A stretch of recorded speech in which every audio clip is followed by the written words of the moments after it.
We're live. I had the opposite happen to me. I went to Chick-fil-A today, right? And there's this like really pretty 18-year-old girl like at the window. It's a drive-thru. Harder. Say it again. She's 18. I'm something like that. And anyway, she's like super nice to me. Like, hey, how you doing? And I'm like good. And she's like, all right, how's your day going? I was like, fine so far, I guess. You know, that'll be $8.53. I'm like, cool. Like, do you want any condiments? And I'm like, no, I'm fine. She's going on like, huh? Are you sure? There's nothing here that like you want? Like I could get you something?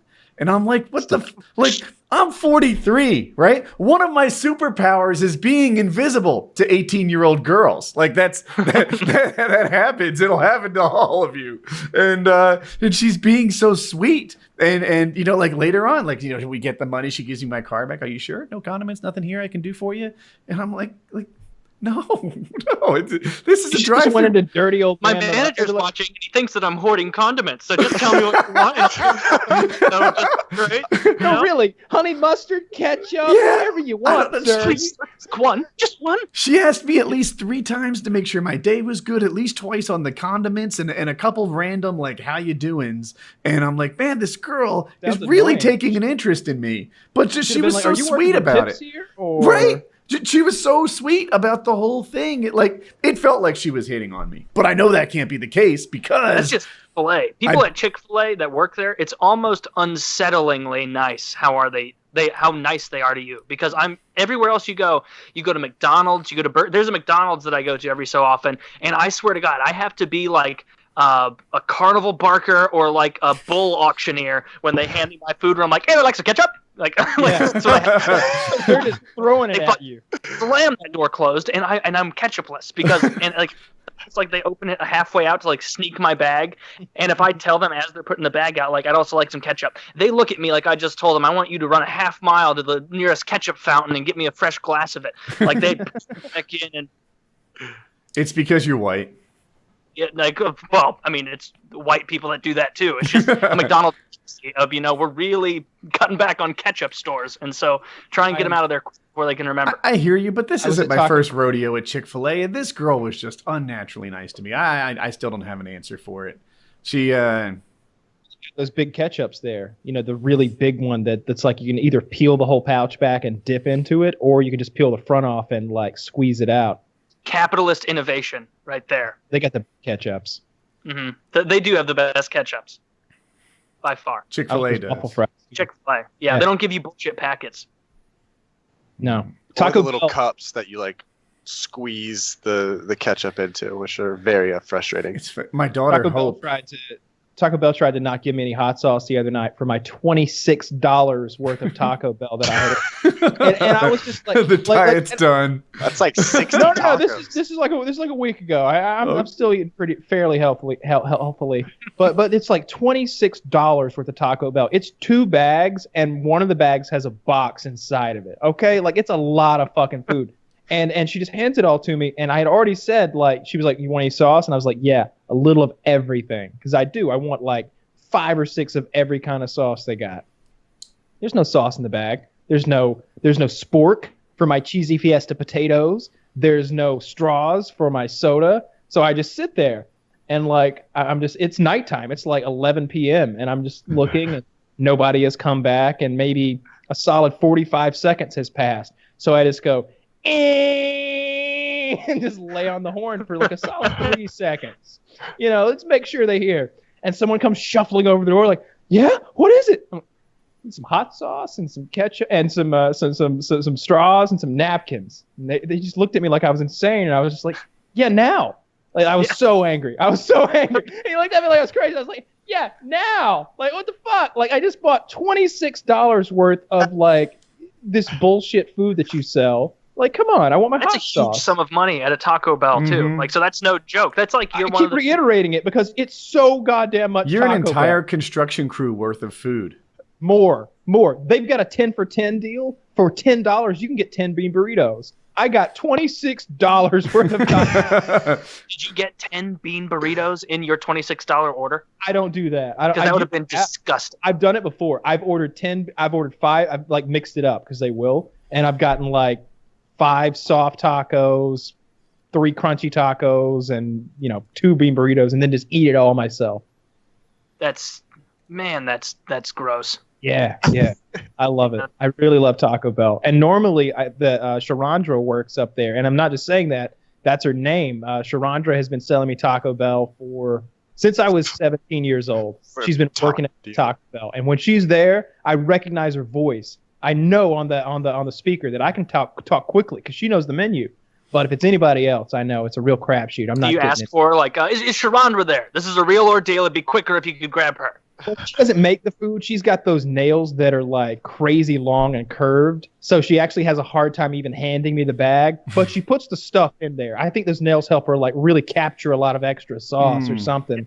But she's just swiping the card. One of those crane machines that grab stuffed animals. They're crazy long. But yeah, I hate this fast food employees. I know they're working for minimum wage and it's a shitty job. But it is different when you go to Chick-fil-A. They're happy, they're perky, and they're good looking. They have some sort of interesting hiring practice there. Because like every time I go to Chick-fil-A, I see one chick in there that I'm just like, I wish she was over here. I wish she'd put my ketchup into my bag. And that's not a clever euphemism either. I just wanted to come over here. There's always some good looking chicks at Chick-fil-A. Yeah. Chick-fil-A really changed the game. They don't have that downtrodden look to them like Burger King and McDonald's employees have. Like if you're at Burger King, like those people, you can tell. They know that this is life is on that downward curve. They're like, some of them walk around like they're the ghost of someone who was murdered at a Burger King 6 years ago and just can't escape. That's now their destiny. Just whoa, it's set in there, and I feel for them. But at Chick-fil-A, everybody's having a good old time. They're like everybody's high fiving everybody back there. It's Cold a bunch of Stone like early 20s. is the peak of that kind of behavior. They sing. They sing often zippity doo dah. They will sing as many times as you put change in, or maybe they don't do that anymore. They probably changed the policy to where they only have to sing like once every so often because they used to do it to where every time anybody at all they have to sing. Just put some quarters in and keep them going. That's great. Yeah, I got microaggressed at a Moe's Burritos the other day. She rolled the burrito. All right, look. First of all, rolling that burrito up, whether it's Chipotle or Moe's or Willie's or wherever, we're talking about the big burrito place where you look through the glass and tell them what you want on it. They're all the same. If you don't have a professional burrito roller there who's getting that steamy burrito rolled up in time, then it's just shit. And so this lady like sticks her thumbs in it like she's trying to like blind a Game of Thrones character and just gouges it. And I was just like, and she's about to roll it up in the foil. And I was like, whoa. She's like, what? Some salsa verde? And I'm like, no. You know what? Like, I was like, well, it looks like the burrito is torn. I can see the beans coming out. And she was like, oh, I didn't notice that. I was like, yeah, I'm going to want a new one. She's like, okay. So she goes and gets a new tortilla and flops it down. And she takes my old burrito and just flips it upside down on top of the new tortilla. And I was just like, no, that's not really a new one, is it? I was like, see, now all the ingredients are kind of homogenous and mixed together instead of creating that layer process that you're actually going for when you create the burrito. I didn't say all this at length, but I was basically like, I want a whole new burrito. I want you to start from scratch here. And there was a little bit of a meltdown, but finally they gave me my burrito. Was it one? Wait, did they? So they took the burrito and they like kind of just lifted it up like a tissue and like let the contents pour onto the new. No, she plopped it. She took this burrito. She unrolled my burrito. She unrolls my burrito, and it's just like a homogeneous mixture of chicken, black beans, rice, pico de gallo, sour cream cheese, and guacamole. Just like you mixed them together, and she just flops it upside down on top of a fresh burrito, flour burrito tortilla.